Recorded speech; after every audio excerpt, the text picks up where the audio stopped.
If you think about it, your life is a lot like a video game. You could say it's like a role-playing game most of all. All you need to do is add the right icons to your screen, like your health and energy bars. There's your inventory as well, with your phone, wallet, and keys in it. And of course, everyone's got a skill bar. But let's start from the very beginning.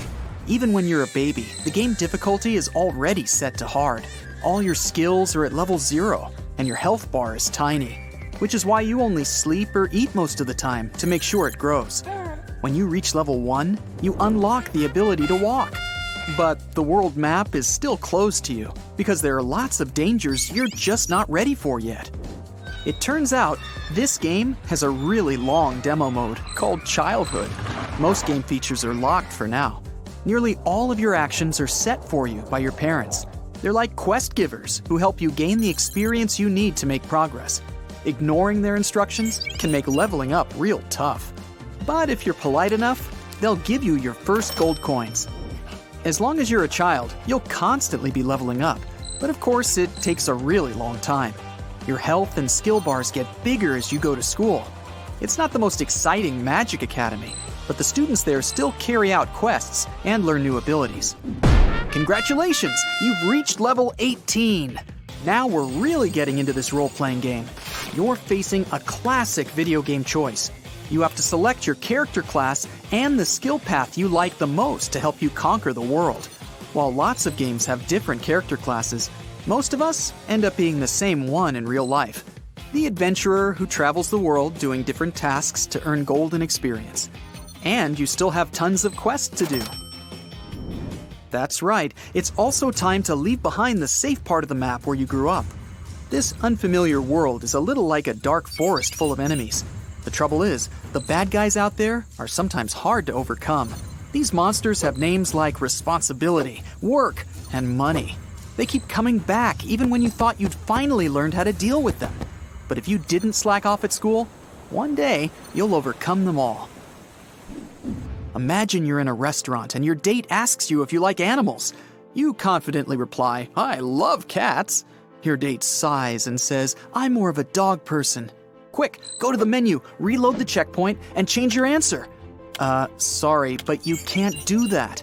Remember that this is one tough video game, and you're still playing on hard mode. This means that you only have one life. You can't just save and then go back if something goes wrong. Every decision and every action has consequences for you and the other players around you. But that just makes it more interesting. Interaction with other players is one of the most important parts of the game. But remember, you need to be a little careful here. The admins are a lot stricter than for other games. Breaking the rules and upsetting people could lead to a completely different game mode. And there isn't much to do in this version, except look at 4 walls and a grating on the window. On the plus side, the character customization in this game is fantastic. You can change your hairstyle and hair color, get tattoos and piercings, really anything you want. Oh, and the clothes? There's just no limit to the designer's imagination. With each new level you reach, you open up new abilities and new quests. You encounter tougher challenges, but get better rewards, like more gold or a bigger house. But there's one quest line that's really unique in this game. When you feel experienced enough, you can start a family and even create a new character. You'll transfer some of your skills to them and be their companion in the game until they're ready to go into the dark forest to fight the monsters on their own. You'll never get to control this character though. In this game, the plot isn't always about you. The AI does what it wants. There's a bunch of other stuff about this game that's really unusual as well. Let's take the graphics. They're just incredible, like Ultra HD. And the resolution is absolutely stunning. But the gameplay is pretty complicated compared to other games. You need to check your health bar all the time, build relationships with other characters, earn gold, and make sure you rest on time. But the story is the most interesting part. It's totally up to you what happens. Sure, it can be boring if you just lie on the couch and watch other people play, but try hard enough and your character could become really important. So you need to put the work in if you want it to be an interesting experience. But there are lots of cool things in other adventure games that are missing from this one. For example, fast travel. Imagine what it would be like if we had this option. You wake up tired, but you have to go to work. Just go over to the portal and select the right location. Boom! You're already there! I think it's definitely time someone invented this. And we could sure use some cheat codes as well. Of course, no one likes a cheater on the server, but imagine how cool it would be. Don't have enough money? Just type in the cheat and watch the numbers in your bank account double. Feeling sick? Don't waste your health potion, just use the cheat and your health bar is full again. But I've got to admit, playing it life like this would become boring. Imagining life as a video game helps us understand it a lot. A lot of what we do is about setting small tasks and looking for ways to accomplish them. With rewards and experience, you move on to more challenging quests. Your skills, gold, and health bars aren't infinite though, and you need to manage your resources carefully to reach the next level. Some people think that computer games can be really harmful. They say that gamers spend too much time in their virtual worlds and forget about reality. But there are actually a lot of benefits from playing games from time to time. Many of them are designed in the same way as our real lives, and they have plenty of features that teach us useful things.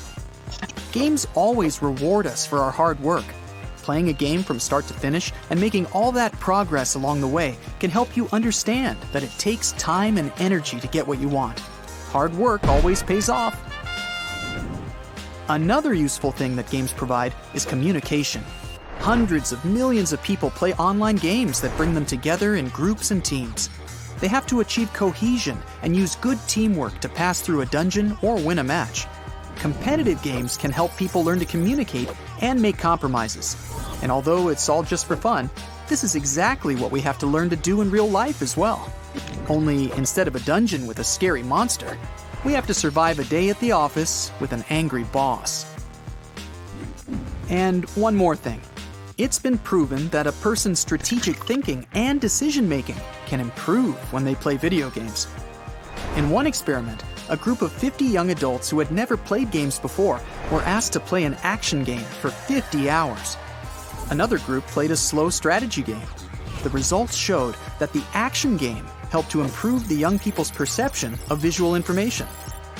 Their decision-making skills also improved. This was thanks to the fast pace of the action game.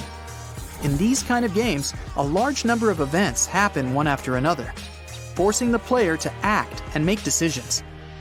This can have an effect on people's real lives. Hey Mythbusters! Today we're debunking some classic space myths. Hop on the next space shuttle and let's get to the bottom of these tales once and for all. Picture this. You're floating weightlessly in space, sipping on a cup of delicious hot chocolate, when a peculiar thought pops into your head. Can you scream in outer space? And if yes, would anyone hear that scream? If you've watched the movie Alien, then you know the answer to this one.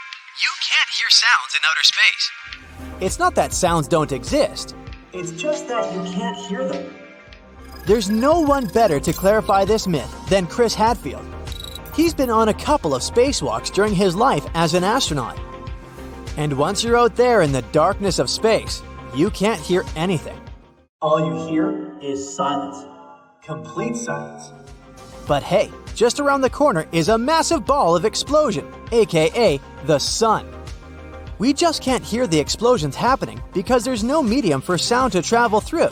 It would be quite uncomfortable for an astronaut, though, if they could hear all the noises going on in outer space. Now, imagine you're zipping through space, feeling like a futuristic superhero, when a shooting star passes by your side. But wait, is it really a star? Unfortunately, shooting stars are not stars at all. They are small space rocks known as meteoroids, entering Earth's atmosphere and creating a stunning light show. Oh, and since we're debunking myths, let's head straight for another one. You've probably heard that meteors only crash into Earth on extremely rare occasions, like once every dinosaur extinguishing apocalypse. That's not true. Scientists estimate that about 48 tons of meteoritic material fall on Earth each day, But almost all of this material is vaporized in Earth's atmosphere. The bright trail we see in the night sky is what we popularly call a shooting star. Next time you make a wish upon a shooting star, remember, you're actually hoping on a tiny piece of space debris. It's not so romantic after all. Can we or can we not fly into the stratosphere on air balloons? Apparently, we can. The Earth's stratosphere starts relatively close to the ground, about 7 or 8 miles up from the Earth's surface, but it continues a long way up. If you were to fly yourself all the way into the stratosphere with some type of air balloon, just make sure you have really good equipment at hand. You'll need a special suit and some breathing devices because air starts to get pretty thin the higher you get. Of course, if you do go all the way up, you need to get a picture of the Earth's curvature. So take a chest harness with you where you can put a special camera or something like that. And how about you live stream the whole thing? That would be a first! Imagine it's been 102 days since you left Earth. You've adapted well to life in outer space, but something weird is happening to your body. You're getting taller. How is that even possible? Don't stress about it, it's completely normal. The truth of the matter is, you're not getting taller. This is what happens to your body when it's not under the effect of gravity. Our body has natural space between vertebrae and joints. On Earth, this space is almost completely squeezed due to the force of gravity. But in space, your body gets some time off of the pushing force of gravity and begins to stretch more and more. So yes, astronauts can grow up to 3% taller when they're on long missions. And here's a curiosity. NASA has that all covered when they're tailor-making spacesuits, of course. This way, astronauts will always have extra space in their suits. Once astronauts are back on Earth, the anti-gravity effect will wear off. So maybe they'll spend a few days wearing capri pants before it fits perfectly on their bodies again. Never have I ever pictured an airplane door bursting open mid-flight and a bunch of passengers being sucked into the atmosphere like flying feathers. Well, I'm betting most of you have had similar thoughts when getting inside a plane. Now imagine if this were to happen in outer space. Common knowledge says that if an astronaut is sucked out of an airlock, this person would be burnt to a crisp. Brace yourselves, because this is not only true, but the reality of it is way worse. According to astronaut Chris Hadfield, this is what would happen. The part of your body in the shade of the sun would experience temperatures of negative 418 degrees Fahrenheit, while the part of you getting sunlight would burn at around 480 degrees Fahrenheit. Your lungs would collapse, and your blood would start to boil like tea water. So you would burn, freeze, lose your ability to breathe, and boil. Yikes! How many times have you heard that astronauts have to work out every second of every day, otherwise they'll pass out? This is a complete myth. Remember we talked about gravity earlier? Due to the lack of gravity in outer space, our bodies don't have to do any heavy work. Our torsos don't have to sustain the weight of our heads, and we don't have to make any effort to move our legs because, essentially, there's no walking in outer space. Now imagine living like that for 6 months, or even a year of your life. Your muscles could turn into jello. That's why astronauts work out. They'll strap themselves and run on a treadmill, or they'll do some weightlifting in a special machine. This way, their muscles won't feel the lack of gravity too much. They do need to keep hydrated though. You know what? If I was an astronaut, I'd ask NASA if I could take my super soft water flask up into space with me. You've probably heard that space smells like burnt steak or barbecue sauce. Now, as much as this sounds absurd, this myth is more true than it is false. Astronauts obviously can't smell space when they're in it because they can't take off their helmets. They usually smell it once a space vehicle docks and they open up a hatch. Apparently, what causes this smell is the presence of hydrocarbons that float around in space. Who would have thought, huh? Hey smart people, let me ask you a question. Do you really think that if astronauts fly at the speed of light, they won't age a single second? I knew you'd say no. Let's get a few things straight. First of all, we haven't figured out how to operate vehicles at the speed of light. This would require an immense amount of energy, and we don't have the technology to do that. Second, even if we managed to send a human inside a spacecraft that traveled at the speed of light, this person would still age. They would age differently than the people who remained on Earth, that's a fact, but they would still age. Do you lot really think there's such a thing as immortality? Nah. If you've seen the first Avatar, then you certainly remember that humans only managed to get to Pandora because they traveled in cryosleep. In other words, they froze their bodies, put them in a cryobed, and traveled for years without aging. Yes, this sounds amazing, but we still don't have the technology to do that. Our bodies are mainly made out of water, right? And when you freeze water, it expands. That's why you should never leave soda cans unattended in your freezer. No one will hear your cry in space, or something like that. We've all heard this famous chilling phrase, and it's actually true. Space, for the most part, consists of a giant nothingness. There's a lot of, space in space. But this doesn't mean there are no sounds in space. In fact, there are plenty of them, and some of them can even make you shiver. Let's take a look at the scariest space sounds. First of all, how are cosmic sounds even recorded? Sound is just the vibration of molecules. When you scream, you make the molecules push each other furiously until they reach the ear of the person you're yelling at. Then these vibrations get transmitted to the brain, and we recognize them as something that you might need to apologize for. In other words, to hear something, we need molecules. And that's where things get complicated. There aren't any of them in space. The entire universe almost completely consists of a vacuum. No, not a Hoover. Absolute nothingness. However, the wizards from NASA still record space sound somehow. So how do they do it? The thing is, there are some types of waves that don't care about molecules. We regular folk can't perceive them without some special devices. These waves include, for example, radio waves. We'll need a radio or something like that to recognize them. And that's exactly what NASA's satellites do. They catch random radio waves. Thanks to their heroism, we can find out how different cosmic bodies sound.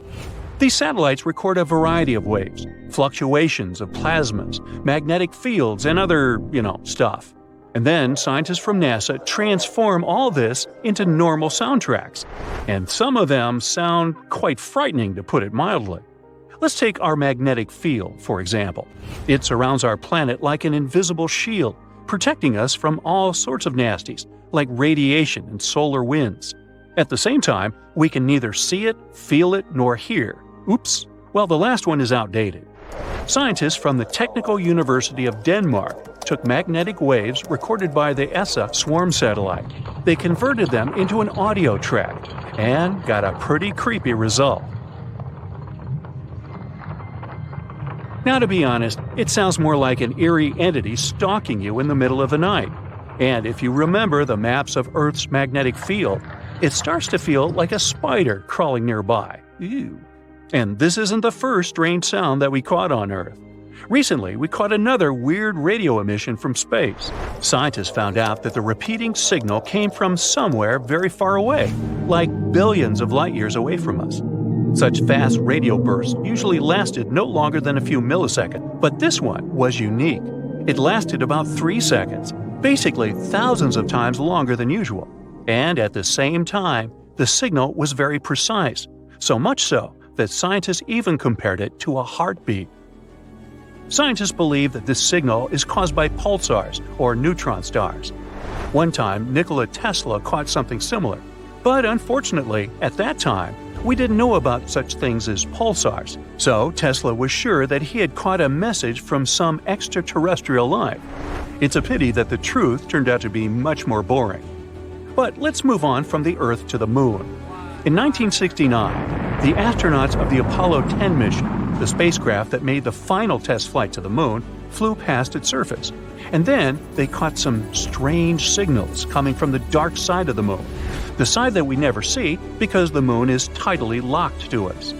The sound was so weird that the astronauts weren't even sure whether to report it to NASA.